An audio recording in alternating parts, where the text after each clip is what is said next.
Q&A. Karena setiap pertanyaan selalu ada jawaban. Dipandu oleh Yohana Margareta.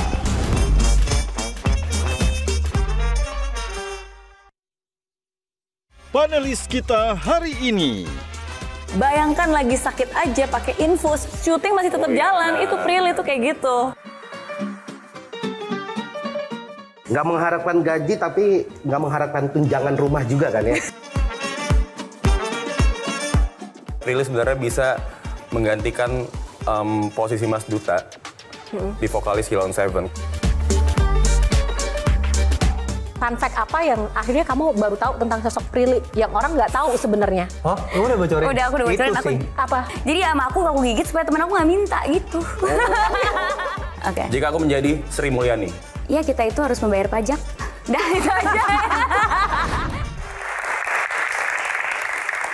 Halo, apa kabar pemirsa? Jumpa lagi bersama saya Yohana Margareta dalam program spesial Metro TV Q&A. Karena setiap pertanyaan selalu ada jawaban. Terima kasih kepada pemirsa yang setia menonton Q&A di rumah dan dimanapun Anda berada. Tak lupa juga para teman-temanku mahasiswa penonton di studio. Terima kasih semuanya. Tepuk tangannya mana? Seperti biasa, tidak hanya penonton di studio dan juga Anda pemirsa di rumah.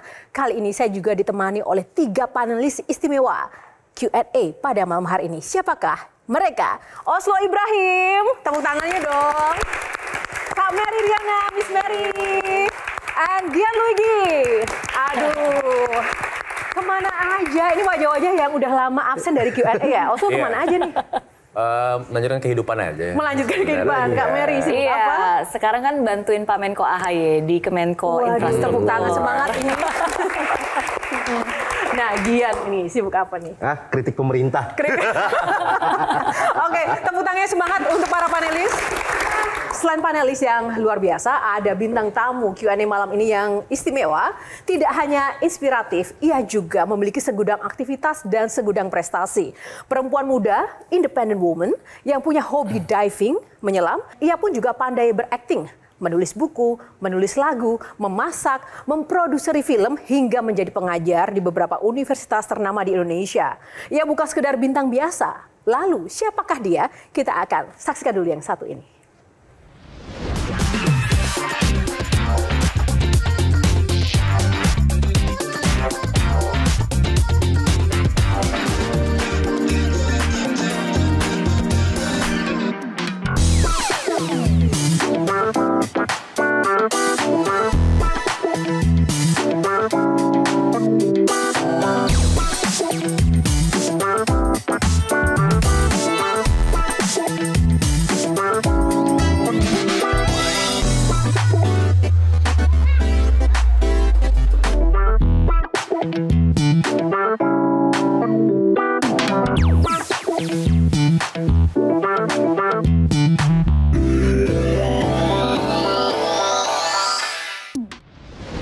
Dan langsung saja kita akan undang bintang tamu Q&A malam ini, Prilly Latuconsina. Hai apa kabar? Aduh, boleh? Salam dulu, silaturahmi dulu. Kita malam ini. Good to see you again. Hai. Senang sekali Prilly bisa datang di Q&A. Kalau dulu waktu masih mungkin ya seperti Prilly kurusnya itu pernah dibilang mirip loh kita. Mirip nggak teman-teman? Udah seperti adik kakak ya ini. Prilly sibuk apa? Sekarang lagi sibuk mau menjalani Festival Film Indonesia karena aku sebagai ketua program. Wow. Terus sibuk di belakang layar juga karena ada PH sendiri, Cinemaku Pictures. Jadi kita lagi mau produksi film terbaru dan lagi tayang juga di bioskop Hanya Namamu Dalam Doaku. Jadi produser, sutradara dan juga langsung bintangnya. Oleh karena itu pada malam hari ini Prilly tahu nggak, kita menyematkan tema episode Prilly Latuconsina ini sebagai Prilly Latuconsina bukan bintang biasa. Kamu setuju nggak kalau dibilang bukan bintang biasa? Sebenarnya itu adalah title yang agak berat ya, agak berat dan beban. Tapi sebenarnya biasa atau enggak itu kan ya tergantung orang yang nilai ya. Kalau menurut aku sih biasa-biasa aja sebenarnya. Tapi masalahnya semua profesi kamu borong nih ya. Kita lihat nih teman-teman nih, coba ada kita roll ya. Dia juga artis Prilly, businesswoman, aktivis, pendidik. diver, dan juga masih kurang satu lagi, politisi belum. Tertarik nggak? Enggak. Kenapa Prilly? Ya apa ya, aku belum tertarik ke dunia politik aja sih, karena aku ngerasa masih ada bidang-bidang lain dan masih bisa bermanfaat dengan cara yang lain. Sempat ditawari karena pengaruh kamu kan besar banget nih sebagai influencer, public figure. Tentu. Di setiap perhelatan pemilu ditawarin sih. Jujur. Dengan jumlah uang besar, kenapa tidak tertarik? Justru nggak diimingin oleh uang besar, sebenarnya diiminginnya mau gak posisi ini gitu. Posisi yang paling fantastis, yang prestisius yang pernah ditawarkan ke kamu jadi apa? Jujur. Boleh nggak ya dibocorin? Boleh dong, kan sudah berlalu kan? Oh, udah berlalu ya? Iya kan? Wagub Wagub DKI nggak? Bukan ya? Bukan. Bukan ya? Oke, Prilly belum tertarik nih di dunia politik. Tapi seandainya ada kesempatan dan kamu nggak punya pilihan untuk harus menjadi pejabat publik, wakil rakyat, hal pertama yang ingin kamu ubah apa di negeri ini? Aku nggak punya pilihannya, kenapa? Ya, anggap aja begitu, harus. Boleh semua bidang ya? Boleh. Kayak jadi banyak nih pengennya. Apa yang harus diberesin? Oke, mungkin anggaran. Anggaran, kenapa anggaran? Ya karena menurut aku ada banyak hal-hal yang perlu anggaran lebih banyak, tapi ada juga yang nggak perlu anggaran gitu. Misalnya? Misalnya pendidikan. Oh, kamu ingin menambahkan anggaran untuk pendidikan. Silakan duduk Prilly, tepuk tangan sekali lagi untuk Prilly. Terima kasih. Nah, langsung saja ya, sebelum ngobrol lebih dalam sama Prilly, ini udah seru ya di awal ya. Aku pengen Oslo, pendapat Oslo deskripsikan sosok Prilly di mata kamu tuh seperti apa? Sebelumnya, aku pengen jelasin juga, aku sempat ditawarin posisi juga tuh kemarin. Gitu. Posisi apa? Posisi apa tuh? Sayap kiri waktu main mini soccer. Sempat agak bingung tuh mau terima apa enggak. Cuman ya udahlah gitu ya. Ya udah.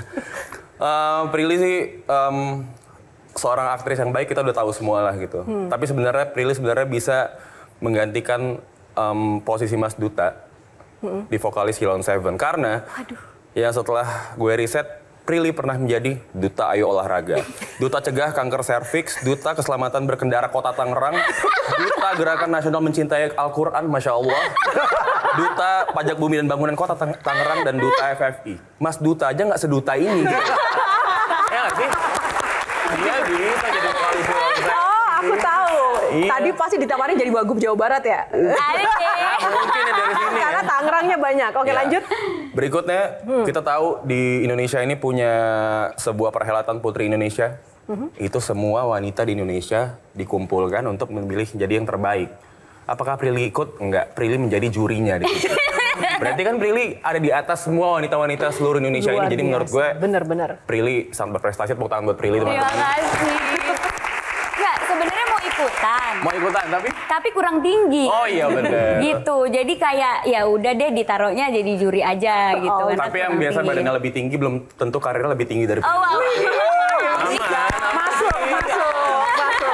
Lanjut Oslo.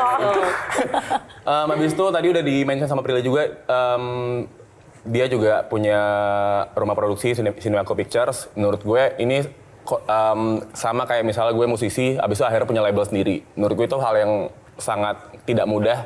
Menurut gue itu adalah salah satu kehebatan Prilly lagi. Dan ini adalah mungkin dari situ jenjang karirnya untuk menjadi salah satu ketua program FFI ya tadi ya gitu. Iya. Itu tadi tuh korelasinya kembali, misalnya kayak seorang musisi abis itu menjadi ketua AMI mungkin. Menurut gue itu salah satu hal yang sangat mantap gitu. Mantap.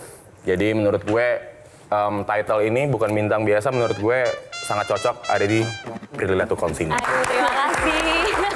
Ada guru yang dibayar 30.000 per jam, dan sehingga kalau misalnya dikalkulasi, itu gaji mereka cuma 500.000 per bulan. Emang sengaja gitu, kita dibiarkan masyarakat nggak boleh pintar biar pejabatnya tetap bisa bohong kan. Waduh.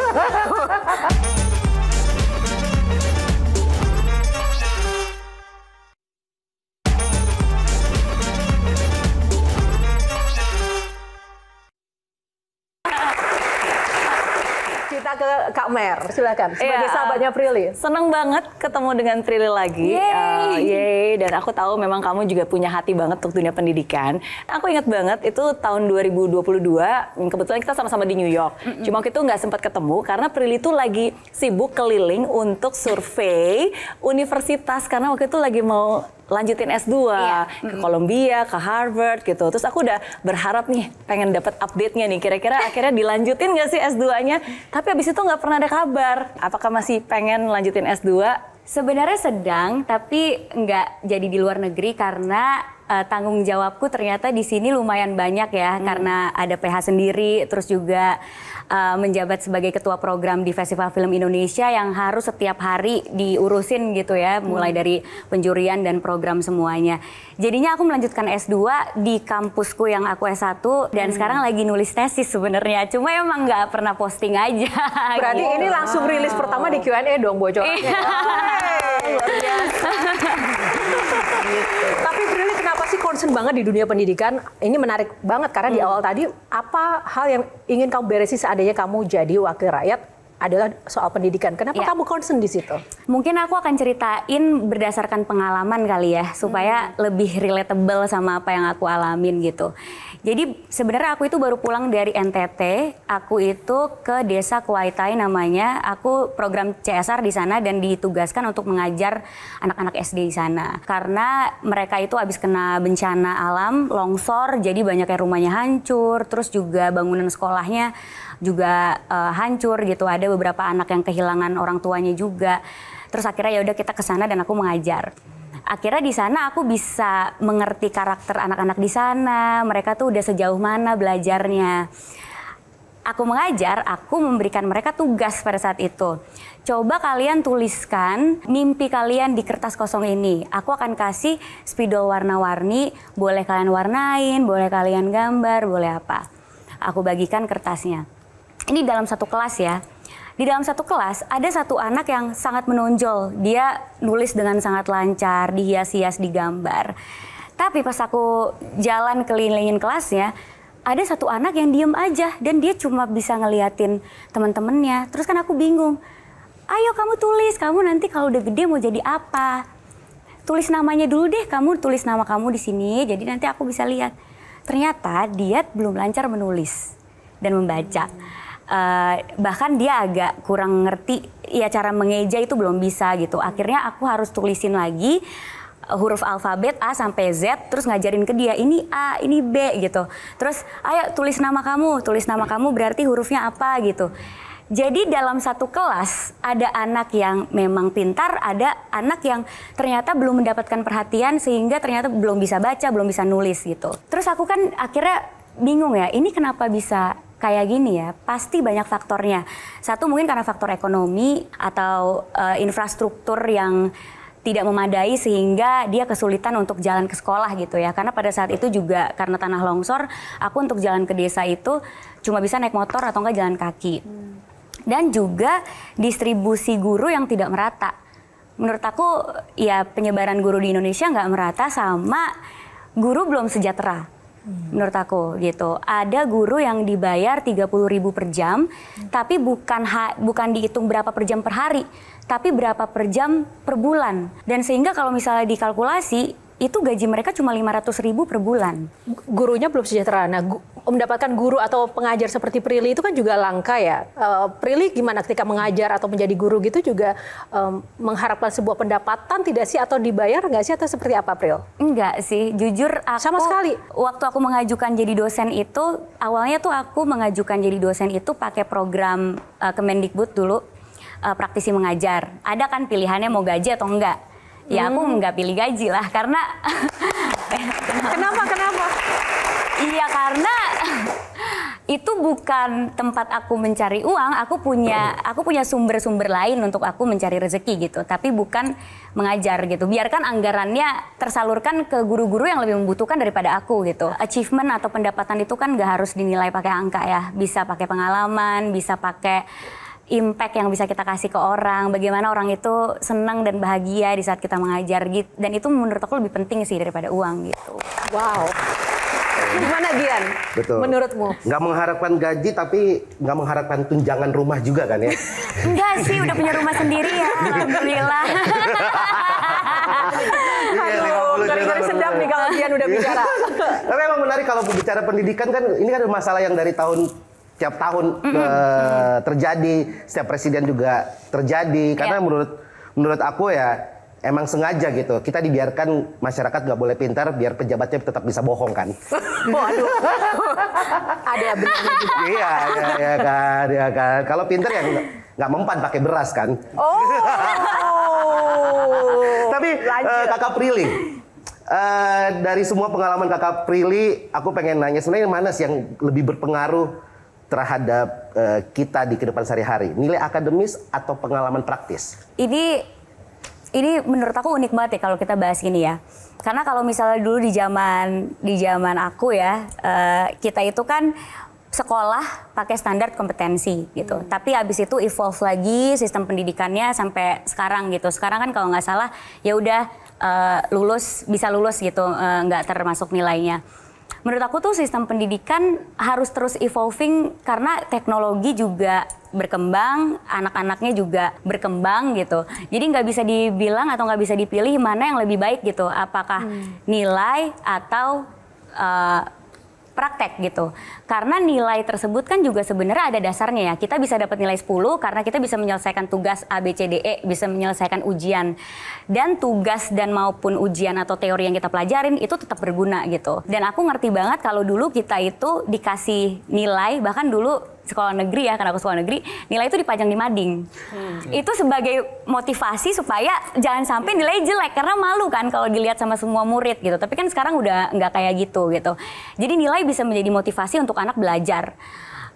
Tapi menurut aku tuh lebih baik fokusnya nggak ke nilai yang bagus atau lulus atau enggak, atau anak itu punya pengalaman apa, tapi yang penting sistem pendidikannya gimana biar anak itu punya mindset aku ingin menjadi manusia pintar, bukan aku ingin menjadi manusia yang punya nilai bagus, bukan aku ingin menjadi murid yang ranking 1. Kalau dia ranking 1 atau nilai bagus tapi dia nggak bisa berpikir kritis, atau ilmu yang dia dapatkan cuma sekedar di rapot atau di ijazah aja, tapi habis itu dia nggak bisa memberikan impact, kan menurut aku percuma. Jadi ya gimana sistem pendidikan itu bisa ngerubah mindset itu sih. Aku mau jadi manusia pintar, aku mau kritis supaya nggak dibohongin. Daripada aku harus cum laude, aku harus lulus aja gitu. Kayak gitu sih. Tapi kalau misalnya ditanya lebih baik pengalaman atau nilai, 50-50. Karena menurut aku sekolah dan pencapaian kita di sekolah juga penting, apalagi kalau cari kerja kadang itu bisa menjadi background juga untuk kita bisa diterima atau enggak. Tapi pengalaman juga nggak kalah pentingnya, karena di saat kita punya pengalaman ada banyak hal-hal yang nggak bisa kita dapat di sekolah gitu. Kayak misalnya moral, bagaimana kita bertanggung jawab di lapangan pekerjaan, yang lapangan pekerjaan kondisinya seperti apa kan kita nggak dapat di sekolah ya. Kita dikejar-kejar deadline, ketemu sama bos yang kayak gimana, ketemu sama market yang kayak gimana, tapi kita punya pengalaman itu untuk ngelatih mental dan untuk ngelatih kecepatan kita berpikir juga. Jadi ya sama-sama penting, tinggal bagaimana penempatannya aja sih. Gian, gimana tanggapannya? Ya harus banyak orang kayak Kak Prilly ya. Dan mungkin kurikulum juga harus diubah ya, karena kalau terakhir aku baca kurikulum kita itu adalah pengadaan laptop ya, kalau nggak salah nama kurikulumnya ya.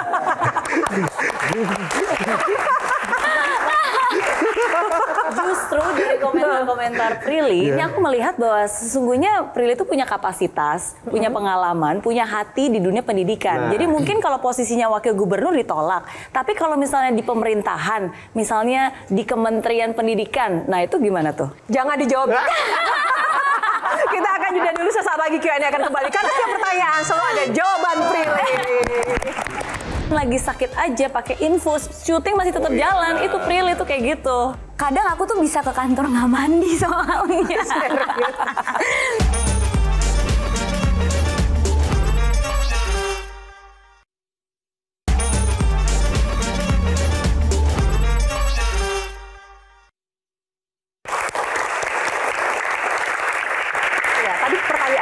Di segmen sebelumnya dari Miss Mary, kalau misalnya tawarannya jadi wagub ditolak, tapi kalau jadi misalnya wakil menteri pendidikan atau jadi menteri pendidikan gitu diterima nggak? Sebenarnya kalau aku di saat aku menerima tawaran itu, aku tuh nggak ngelihat posisi apa yang ditawarkan ke aku ya. Karena menurut aku semua posisi bisa memberikan impact.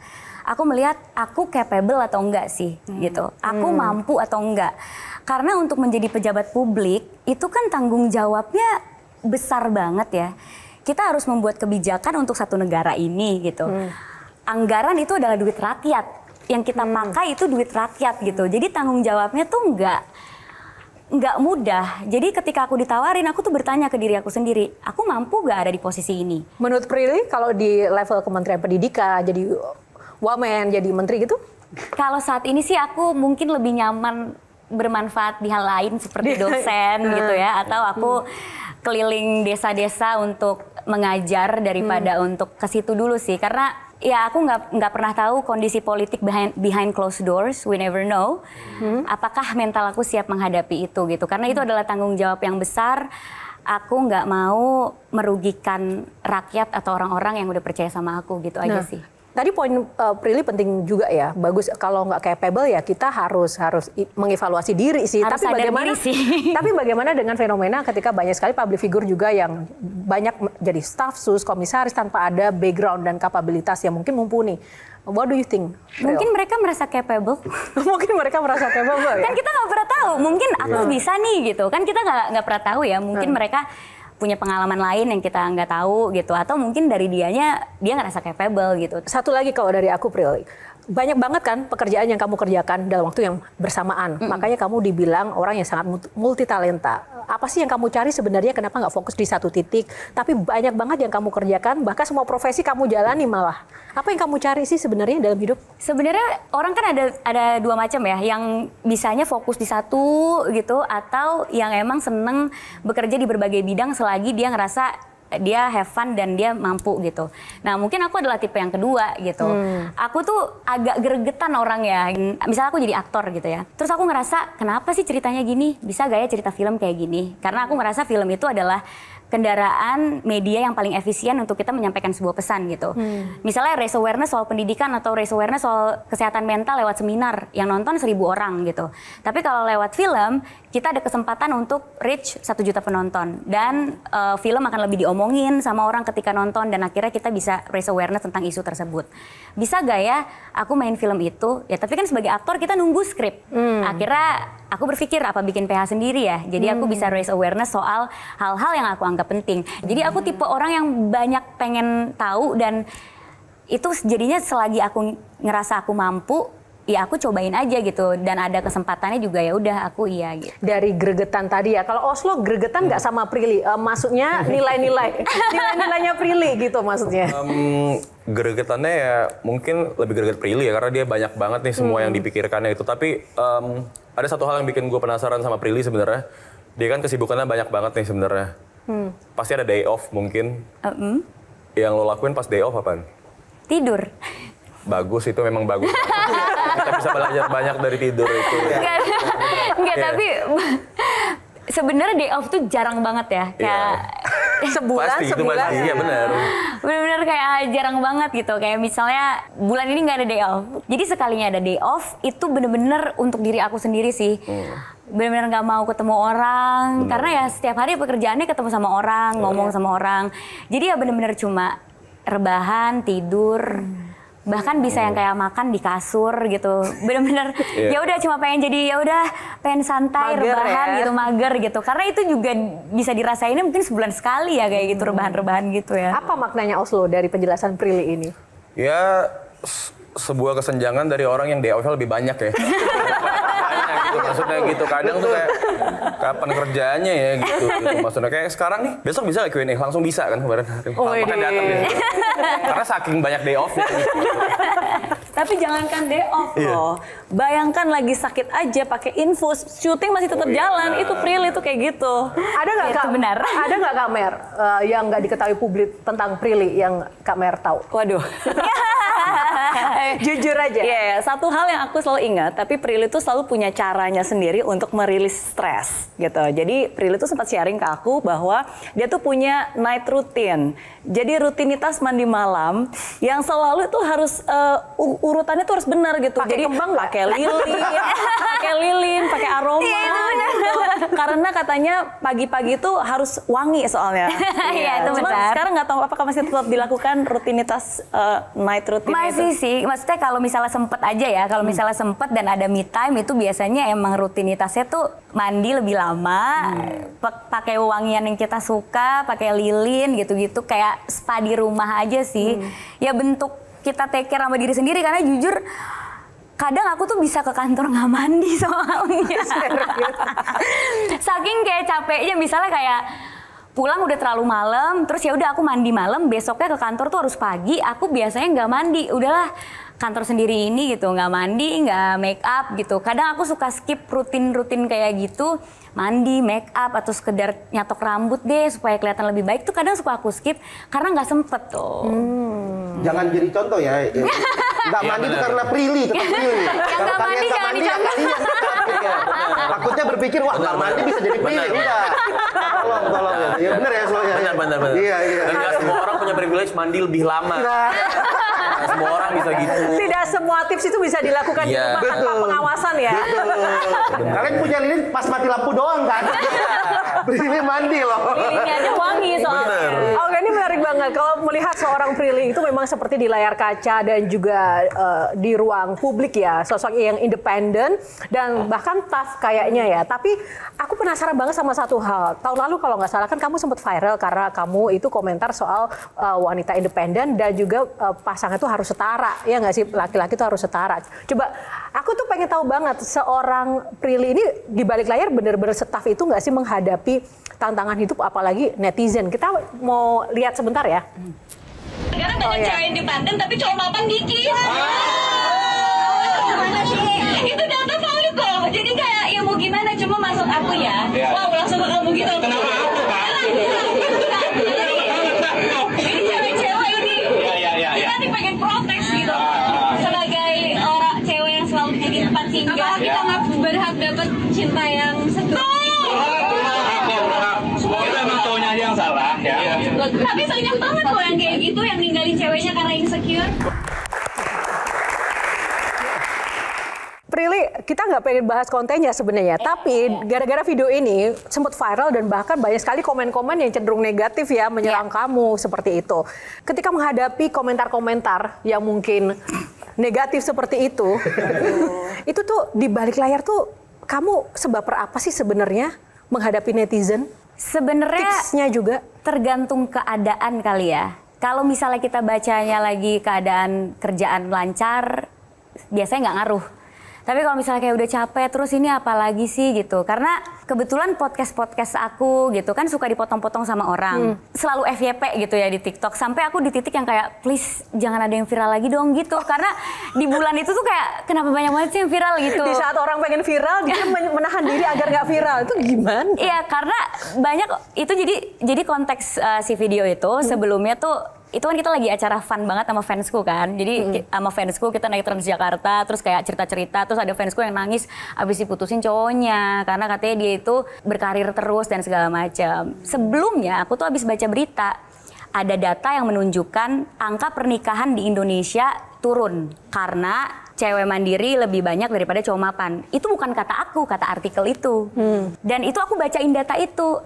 Makanya pas habis video itu data valid loh katanya gitu kan. Karena datanya di up sama media yang kredibel. Cuma ternyata kan salah paham dikirain itu adalah statement aku. Padahal itu adalah aku bisa baca cerita gitu. Cuma independen atau mapan itu kan sebenarnya kalau kita lihat dua kata yang sangat subjektif gitu ya. Mandiri. Orang mandiri menurut siapa? Menurut dia, menurut publik, menurut orang tuanya. Mapan menurut siapa? Dan mapan itu diukur pakai apa? Diukur pakai kemampuan finansial atau pola berpikir gitu.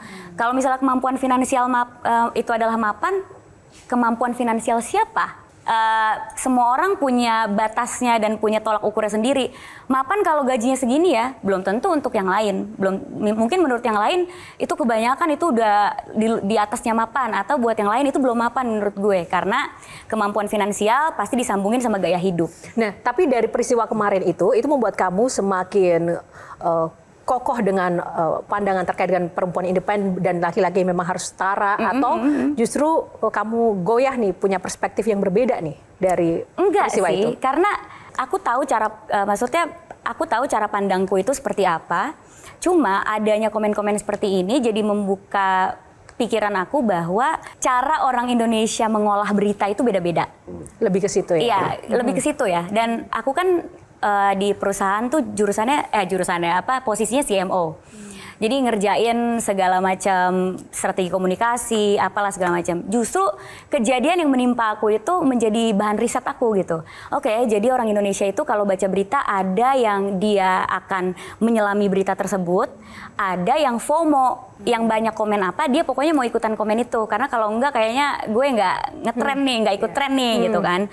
Ada juga yang memang menelaah baik-baik gitu. Apa itu mapan, apa itu independen. Ada yang bahkan mengulas mapannya maksud Prilly itu apa, independen maksudnya itu apa. Ada yang mengulas seperti itu gitu. Nah pada saat itu baper gak atau down gak? Karena kebanyakan komennya itu tentang aku yang jomblo gitu ya. Kayak pantes gak punya pacar atau pantes gak ketemu-ketemu pacar. Aku nggak baper karena sebenarnya di posisi itu aku ada pacar tapi nggak di post gitu loh.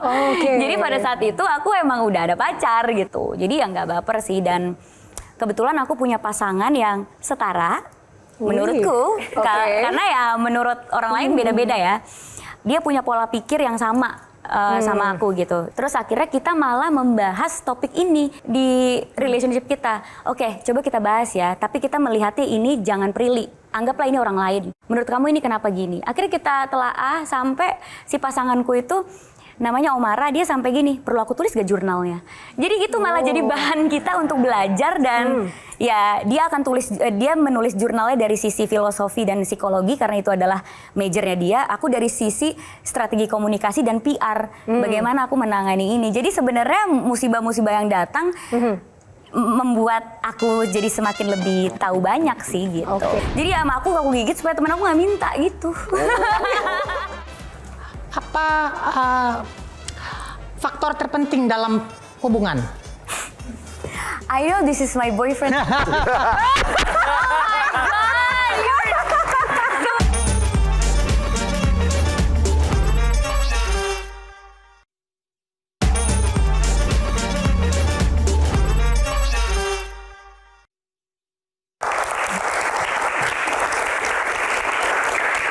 Kembali di Q&A masih bersama Prilly. Nah, Pril, sekarang kita mau ngobrol. Tadi kan sebelumnya kamu bicara soal pasangan yang setara.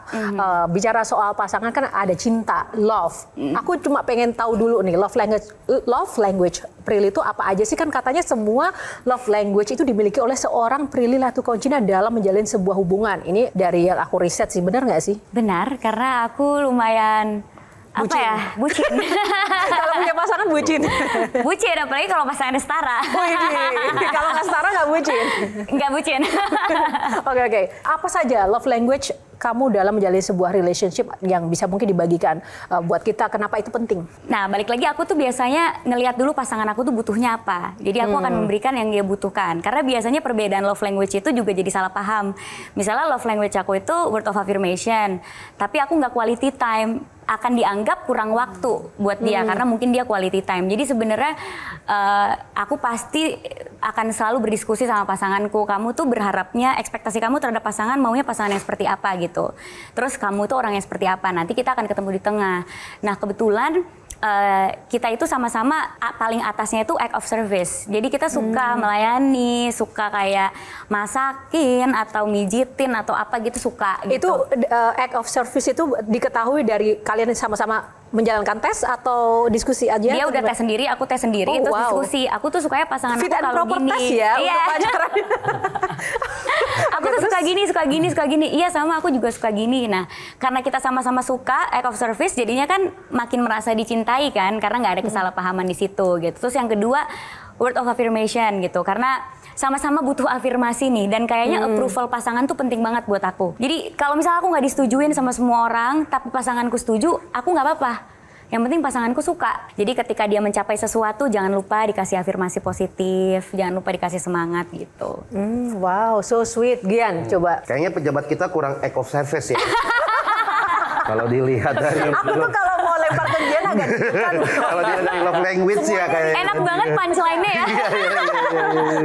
Ya karena emang benar banyak di hubungan relationship anak muda zaman sekarang itu suka nggak ketemu kan ya. Atau mungkin gini Gian, antara mungkin pemerintah dan rakyatnya tidak setara. Iya, kalau masyarakatnya itu mungkin physical touch, kalau pejabat itu physical attack kali ya. Tapi aku pengen nanya ke Kak Prilly, dalam relationship sebenarnya ketika lagi di titik mungkin lagi sedih atau apa, lebih meluangkan waktu ke pasangan, cerita ke pasangan atau ke orang tua? Ke pasangan. Oke. Ke pasangan. Karena aku adalah anak perempuan pertama ya, yang mungkin kita semua tahu kalau anak perempuan pertama lagi kayak mentalnya tuh harus baja dari kecil gitu. Terus kan kayak memang ya didikan orang zaman dulu yang kayak ngalah sama adek gitu-gitu kan segala macam. Jadi karena aku udah jadi kakak di saat aku umur 5 tahun, jadi dari kecil itu aku udah biasa mengalah dan tidak memperlihatkan ekspresi aku gitu. Terus juga karena anak pertama dan akhirnya suka ngeliatin orang tua berdiskusi, terus orang tua juga suka nanya, suka curhat sama aku sebagai anak. Jadinya tuh aku nggak enak kalau mau minta sesuatu atau mau gimana. Jadi dulu mama tuh bilang, iya kamu tuh dulu kalau mau mainan, terus dibilang enggak, ya udah nggak akan pakai tantrum atau apa. Jadi ya enak banget tinggal bilang aja nggak ada papa, nggak ada uang. Oh ya udah oke, sampai lupa sendiri gitu. Nah itu tuh didikannya udah kayak gitu dari kecil. Jadi aku agak susah berekspresi ya kalau sama orang tua ya, kayak agak malu. Terus juga takut orang tua ikutan sedih, takut mereka khawatir. Jadi ya biasanya yang melihat full ekspresi aku tuh cuma pasangan sih. Sebelum kita lanjutkan berbincang dengan para panelis, kita mau ada sedikit games dulu. Prilly mungkin boleh putar kursinya mengarah ke pintu. Yes. Oh gini. Oke. Nanti akan ada pertanyaan dari panelis, boleh dijawab. Silakan panelis untuk mempersiapkan diri. Nggak boleh nengok, nggak boleh nyontek. Oke. Ini baru dipersiapkan grafisnya ya. Oke, sekarang panelis berikan pertanyaan ke Prilly dan Prilly langsung aja jawab cepat ya. Kita mulai gamesnya. 3, 2, 1. Apa faktor terpenting dalam hubungan? I know this is my boyfriend.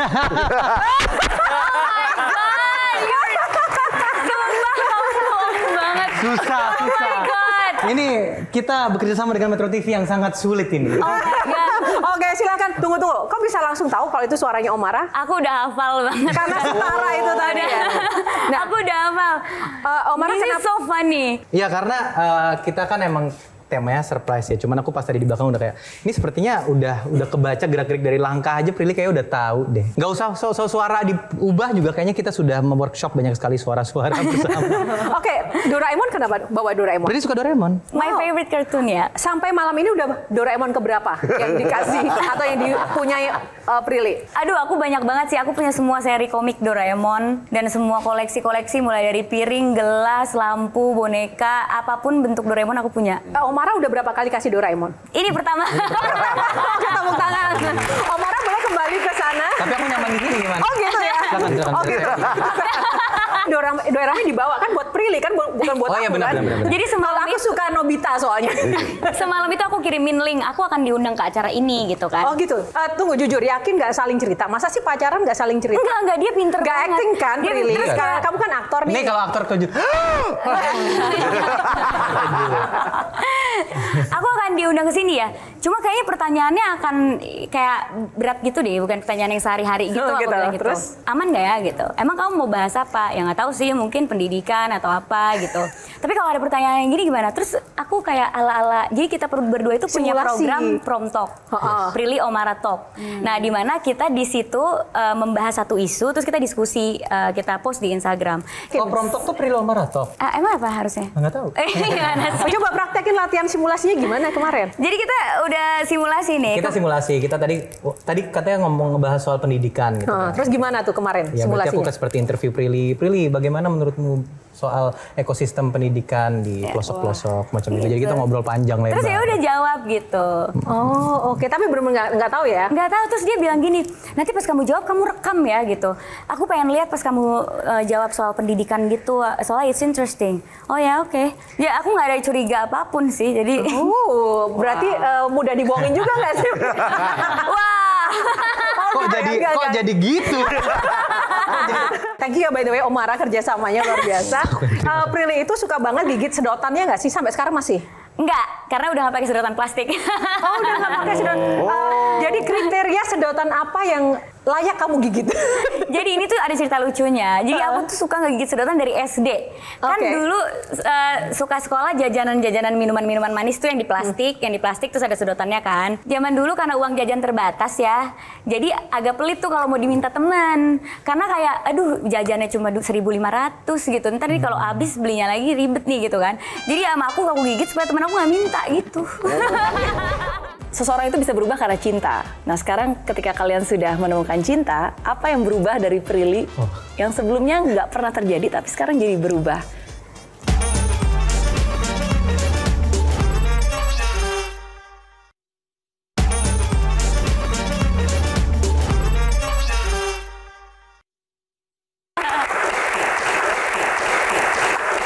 Omara tadi Prilly sempat bilang bahwa kamu adalah pasangan setaranya Prilly, makanya kamu berhasil menaklukkan hati Prilly. Nah, sesetara apa sih Omara menurut kamu? Nggak, mungkin dari awal aku juga nggak pernah ngelihat adanya menaklukkan hati gitu. Jadi aku tidak menaklukkan hati Prilly, Prilly juga tidak menaklukkan mata atau hati aku gitu. Bener-bener kesetaraan itu terjadi ketika seperti kayak kimia kan ada equilibrium ya. Jadi ketika semua chemical dan semua secara realita cocok, maka akhirnya kecocokan. Jadi sebenarnya tidak ada yang disetting, cuman kebetulan aja kita ternyata cocok di banyak banget hal, bahkan hampir semua hal gitu. Yang paling penting adalah ketika ada ketidakcocokan itu kita bisa mitigasi dan kita bisa nge-handle itu dengan cara yang juga cocok, dan itu menurut aku kesetaraan bagi aku ya, tapi nggak tahu mungkin bagi Prilly. Bagi Prilly? Ya sama sih sebenarnya, karena kita dulu kan awalnya temenan dulu.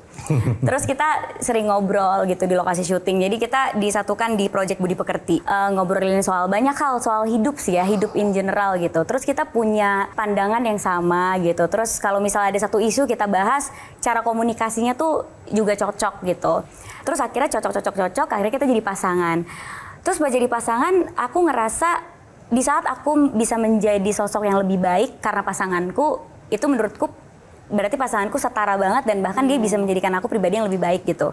Karena itu aku rasakan di saat aku relationship sama Omara.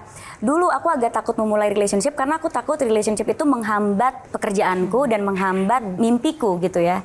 Dengan isu-isu perempuan yang ada saat ini gitu, ketika kita punya mimpi atau punya achievement, bisa jadi dianggap sombong. Tapi ketika aku relationship sama Omara, aku menjadi orang yang lebih baik, dan malah aku lebih berambisi lagi untuk menggapai sesuatu yang aku anggap nggak mungkin. Karena dia memberikan support yang luar biasa, memberikan masukan gitu.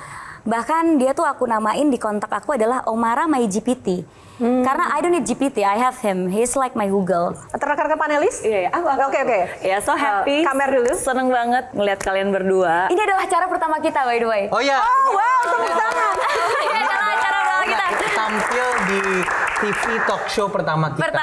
Oh, thank you so much. Kita promo pun kita nggak pernah bareng. Nggak pernah. Oh, gitu ya. Emang nggak ada waktu atau emang belum mau atau karena nggak cocok aja schedule aja. Oh gitu ya. Dan mungkin secinta itu kita dengan program ini. Thank you. Jangan lupa nanti di quotes bagian itu juga. Oke, Kamer silakan. Iya, pertama kali ngeliatnya satu layar di film Budi Pekerti. I love the movie, excellent movie. Sekarang ketemu lagi berdua, and I'm so happy both of you find each other. Karena aku tuh selalu bilang you find your better half. Kenapa orang bule tuh ngomongnya better half? Because of that half you become better gitu. Exactly like what you said.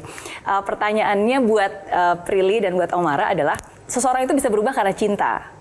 Nah sekarang ketika kalian sudah menemukan cinta, apa yang berubah dari Prilly yang sebelumnya nggak pernah terjadi tapi sekarang jadi berubah? Termasuk juga untuk Omara.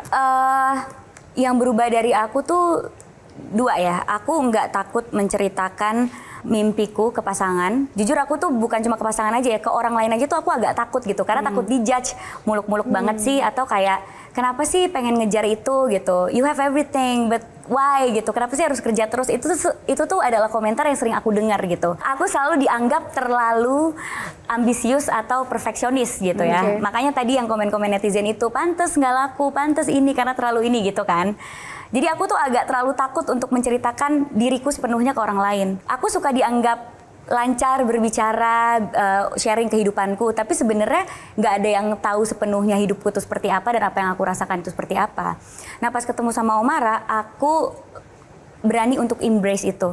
Aku embrace, aku punya mimpi ini, aku tipe orang yang kayak gini, aku pengen mencapai A, B, C, D, E, F, G gitu. Dan aku nggak takut dia akan ngejudge aku karena aku tahu dia akan terus mensupport dan malah membantu aku gitu untuk bisa menggapai mimpi-mimpi tersebut. Dan aku harap aku juga bisa menjadi sosok yang sama untuk Omara di saat dia ingin menggapai mimpinya. Terus kedua, aku jadinya nggak takut untuk berkomitmen ya. Dulunya tuh agak takut. Kalau Omara apa yang paling berubah? Aku jadi terbuka sih, aku jadi lebih jujur dan lebih terbuka gitu. Aku rasa aku mungkin bukan orang yang paling terbuka kepada orang-orang terdekat pun juga atau bahkan ke pasangan gitu. Tapi sejak aku bertemu Prilly, aku merasa aku sangat terbuka. Hal-hal yang aku rasa itu buruk bagi aku pun juga tunjukkan pada dirinya gitu. Karena menurut aku itu my true self. Aku tidak suka jika pasangan aku melakukan ABC gitu. Aku tidak nyaman lah, taruh. Aku berani membicarakan itu dan aku tidak pendam atau aku ketika aku tidak senang aku pun juga tidak pura-pura senang gitu. Dan itu menurut aku adalah satu hal yang aku baru rasakan sekarang. Kak Jen, satu lagi Kak, ada yang ingin ditanyakan? Aku nunggu. Aku nunggu loh ini. Enggak. Kalian berdua kan punya podcast ya? Iya. Iya, punya podcast. Nah, kan harapannya kan pasti langgeng sampai ke jenjang berikutnya. Tapi kalau amit-amit ada apa-apa, gimana nasib podcastnya? Itu juga pertanyaan. Udah ada omongan bodoh gini nggak? Oke. Siapa yang bawa mic, siapa yang bawa headset? Mixer juga, iya. Iya benar. IP-nya kemana tuh si IP prom itu? Ya, IP-nya udah ada kontrak IP bersama kan? Kita sih janjian waktu itu mungkin nggak lanjut ya. Enggak Kak, amit-amit gitu. Maksudnya kita kan di kontrak pun selalu ada force majeure gitu. Betul. Jadi jika itu terjadi, sepertinya mungkin tidak jalan. Kalaupun jalan akan berbeda konsepnya gitu. Itu mungkin dari aku ya. Iya, sama sih sebenarnya gitu. Kayak sebenarnya aku juga tipe yang takut banget untuk memulai pekerjaan atau memulai sesuatu sama pasangan gitu ya. Walaupun itu kita mulainya sebenarnya ya udah itu konten, bukan bisnis atau yang berat gitu ya. Itu ya udah kita pengen bikin konten bareng. Ya karena kita senang berdiskusi, terus kadang diskusi kita ini bagus deh kalau kita share ke orang-orang gitu. Agak takut juga tuh awalnya. Sama aku juga pasti kan cewek punya overthinking ya, punya pikiran kayak kalau nggak lanjut gimana nih, malah bagus lagi kontennya gitu kan. Balik lagi karena prom itu adalah Prilly Omara, kalau misalnya kita nggak pacaran lagi ya mungkin formatnya akan berbeda. Tapi aku bilang sih sama dia, there is no exit in this relationship. Jadi apapun masalahnya, try to fix it gitu. Tapi kalau boleh aku tambahkan ya itu boleh. Mungkin basis dari pemikiran itu gara-gara kayak contoh ibarat kata nanti suatu saat ke depannya kita memiliki barang yang sama-sama kita miliki gitu. Yang terpenting adalah bukan barangnya tersebut yang kita lihat, tapi ke bahwa kita tuh bareng dan ini adalah buah dari kebersamaan kita gitu. Jadi ketika kebersamaan itu udah hancur ya apapun yang di bawahnya itu udah jadi sekunder gitu. Itu bukan menjadi prioritas gitu.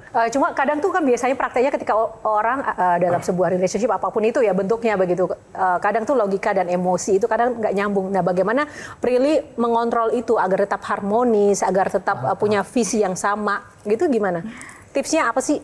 Tidak mudah loh menjalin sebuah relationship. Iya, ya nggak mudah banget kok gitu ya. Cuma biasanya kalau kita berselisih paham gitu ya, atau kita bertengkar, kita berdua tuh sama-sama nanya dulu, ini marahnya beneran karena alasan yang dibilangin atau sebenarnya ada alasan terpendam yang kita nggak mau pasangan kita tahu. Awal-awal sama Omara pas aku sama dia, terus kita berantem, terus cara menyelesaikan kayak gitu, aku oke, yes, ini aku cocok nih sama dia. Karena aku tuh tipe yang suka ceritain ya. Jadi pernah aku misalnya nggak suka sama sesuatu, itu aku bikin decknya. Kenapa aku nggak suka gitu? Nah, kadang kan apa gue present ke orang ini gue nggak suka apa-apa gitu. Ternyata aku kalau berantem sama Omara tuh udah nyiapin poin-poinnya. Jadi kita kalau berantem gini, oke, kita berdiskusi sekarang. Nadanya gini ya, oke kita berdiskusi sekarang. Jadi gini, yang aku nggak setuju adalah poin 1. Gini. Poin 2. Nah, nanti aku akan bikin counter argumennya. Nah, menurut aku poin 1 adalah gini. Jadi, kalau direkam kita berantem, itu sebenarnya kayak seminar sih lebih tepatnya ya. Enggak, rapat dengar pendapat DPR ya. Wow. Kayak seminar.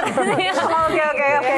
Fun fact apa yang akhirnya kamu baru tahu tentang sosok Prilly yang orang nggak tahu sebenarnya? Oh, kamu udah bocorin? Udah, aku udah bocorin. Apa? Oke. Jika aku menjadi Sri Mulyani. Iya, kita itu harus membayar pajak. Dah, itu aja.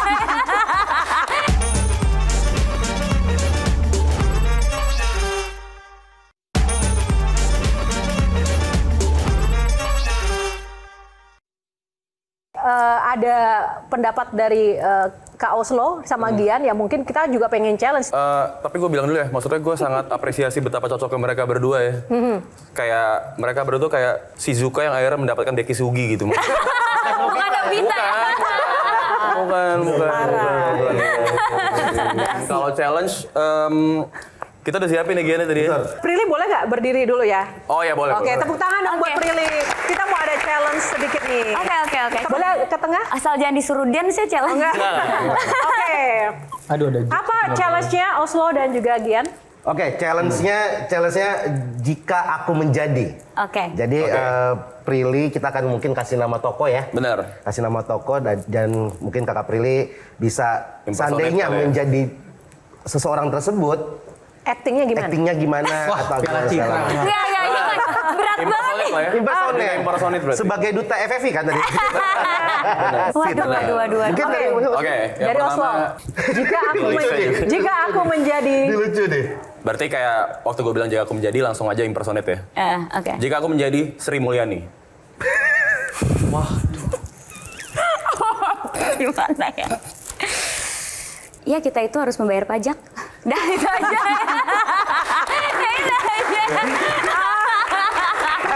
Prilly mentang-mentang duta pajak dulu ya. Berikutnya, jika aku menjadi Deddy Mulyadi. Jangan nakal ya, kalau nakal nanti saya masukin kamu ke sekolah yang biar kamu jadi anak baik. Saya lebih suka versi yang ini.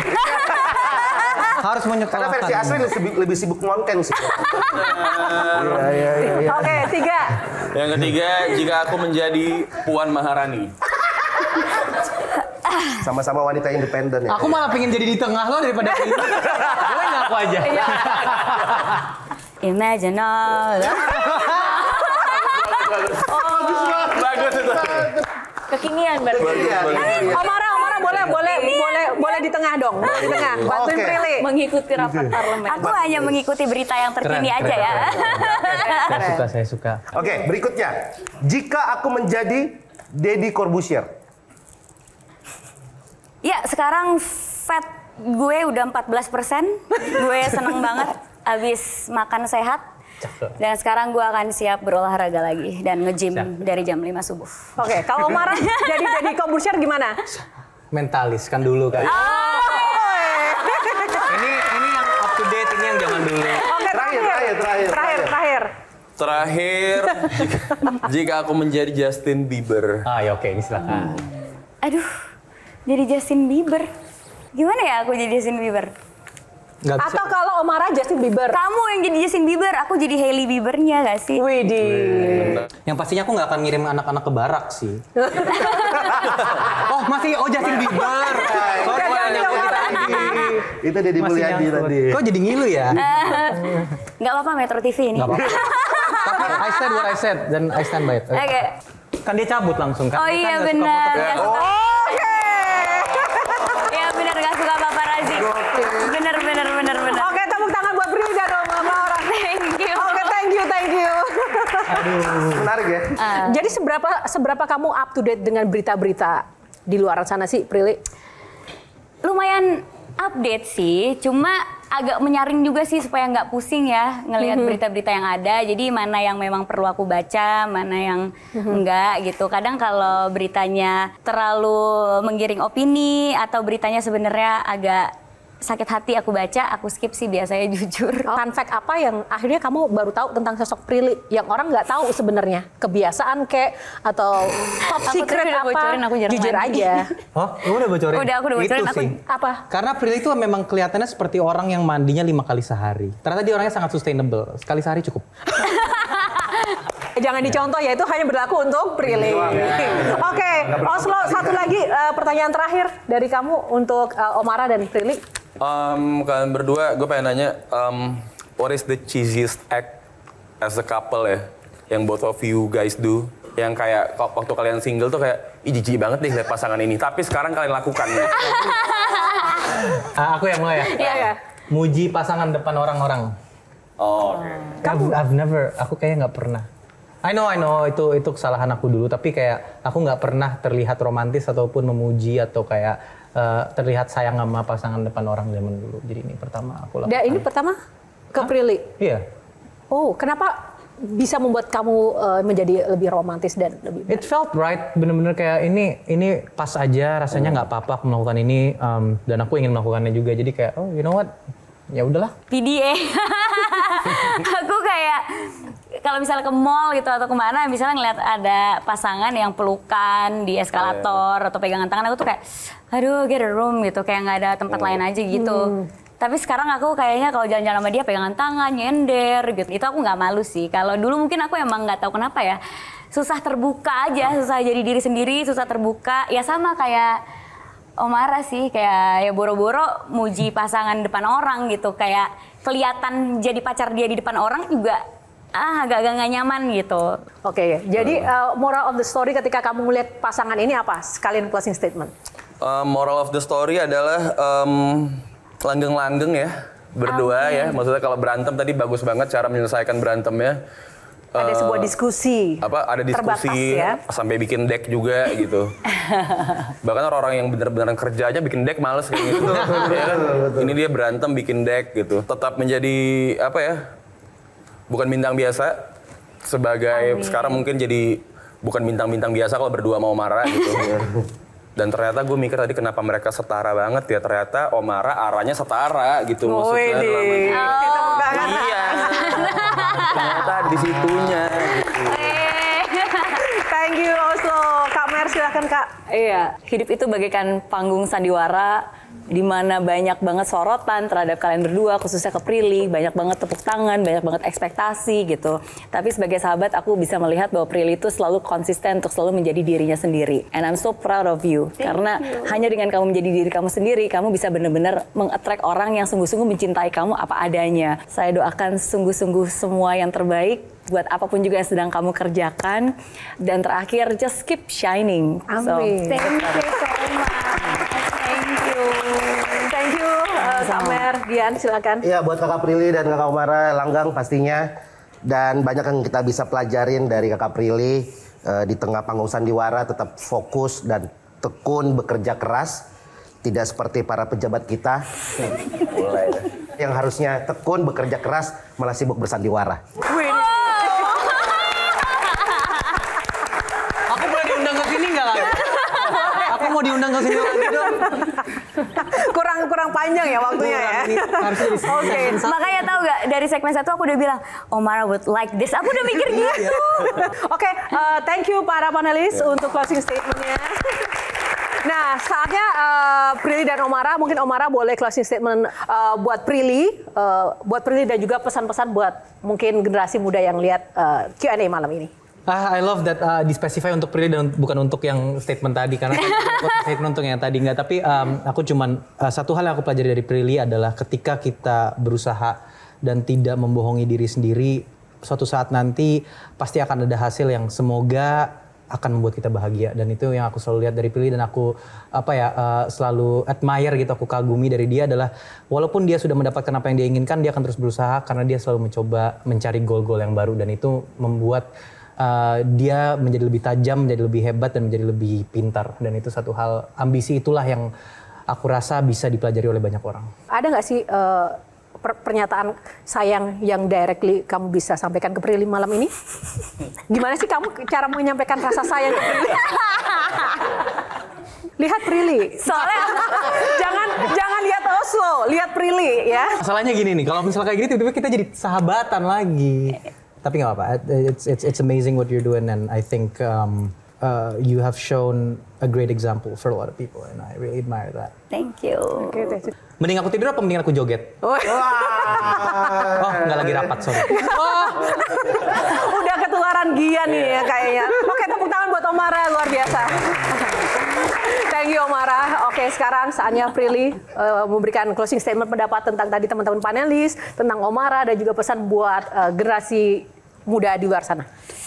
Yang pasti aku berterima kasih banget sama panelis-panelis di sini dan sama acara Q&A karena memberikan aku ruang untuk bisa berdiskusi dan ngasih tahu pengalaman aku, sharing soal pemikiran-pemikiran aku gitu, bukannya cuma sekedar nanya kesibukan atau gosip-gosip yang mungkin clickbait gitu ya. Jujur aku enjoy banget duduk di kursi ini karena aku bisa menjadi diri aku sendiri, ngomongin pendidikan, ngomongin pandangan aku soal banyak hal, jadi thank you so much.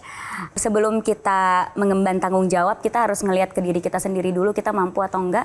Kalau misalnya kita nggak mampu mengemban tanggung jawab tersebut, mendingan nggak usah gitu, masih banyak hal lain yang bisa kita lakukan secara maksimal daripada kita memaksakan diri dan akhirnya nggak bisa menjadi orang yang bermanfaat tapi malah merugikan gitu. Oke, satu lagi semangat Prilly mungkin buat teman-teman di luar sana yang mungkin saat ini sedang galau, mungkin harus berjibaku mencari pekerjaan atau generasi muda yang saat ini masih harus banyak menentukan pilihan. Boleh dong kasih semangat buat teman-teman di luar sana yang mungkin pengen jadi kayak seorang Prilly yang ternyata prosesnya itu nggak semudah yang dibayangkan. Boleh nggak dikasih tips? Kalau aku semangat semuanya untuk kalian yang lagi nyari tahu apa yang kalian suka, lagi nyari passion kalian. Kalau menurut aku, galilah terus potensi yang kalian punya, apapun itu. Jangan biarkan orang lain ngasih tahu ke kalian apa yang terbaik buat kalian, karena kalianlah yang bisa mengukur kemampuan kalian, pola pikir kalian, dan mengukur apa yang kalian tuju itu bisa kalian capai atau enggak. Jadi kalau misalnya kalian punya mimpi dan banyak orang yang meragukan itu, tetap jalan selagi kalian percaya sama diri kalian. Dan jangan pernah juga membandingkan hidup dengan orang lain yang ada di sosial media, apalagi membandingkan kesuksesan, karena kita bisa tahu di era zaman sekarang kita bisa melihat kesuksesan orang itu dalam waktu yang sangat singkat gitu. Menjadi A, B, C, D, E, udah bisa langsung kaya raya, udah langsung bisa mencapai banyak hal, tapi belum tentu itu yang terjadi dan belum tentu prosesnya semudah itu. Jadi lebih baik bandingkan dirimu dengan dirimu sebelumnya, supaya bisa terukur apakah sudah menjadi pribadi yang lebih baik atau belum. Gitu. Wow, thank you Prilly. Luar biasa sekali, terima kasih. Ini adalah episode yang luar biasa malam ini. Terima kasih Prilly untuk waktunya. Terima kasih menjadi pribadi yang bisa menjadi contoh ya buat kita semua pada malam hari ini. Dan juga Omara, semangat terus menjadi pasangan setara, memberikan semangat dan menginspirasi bagi Prilly dan juga orang-orang di sekitar kalian. Semoga selalu shining dan juga sukses untuk karya-karya selanjutnya Omara dan juga Prilly. Thank you. Dan teman-teman panelis tepuk tangan juga, terima kasih. Teman-teman di studio, terima kasih juga untuk waktunya. Dan juga pemirsa di rumah, terima kasih untuk waktu Anda bersama Q&A kali ini. Semoga episode kali ini menambah wawasan dan juga menginspirasi Anda. Dan tentu saja mewakili tim yang bertugas, saya Yohana Margarita undur diri. Kita akan ketemu di episode inspiratif lainnya. Hanya di Q&A, karena setiap pertanyaan selalu ada jawaban. Sampai jumpa. Terima kasih ya, luar biasa sekali.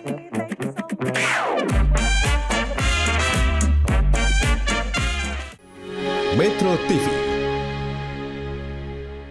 Jelajahi cara baru mendapatkan informasi. Download Metro TV Extend sekarang.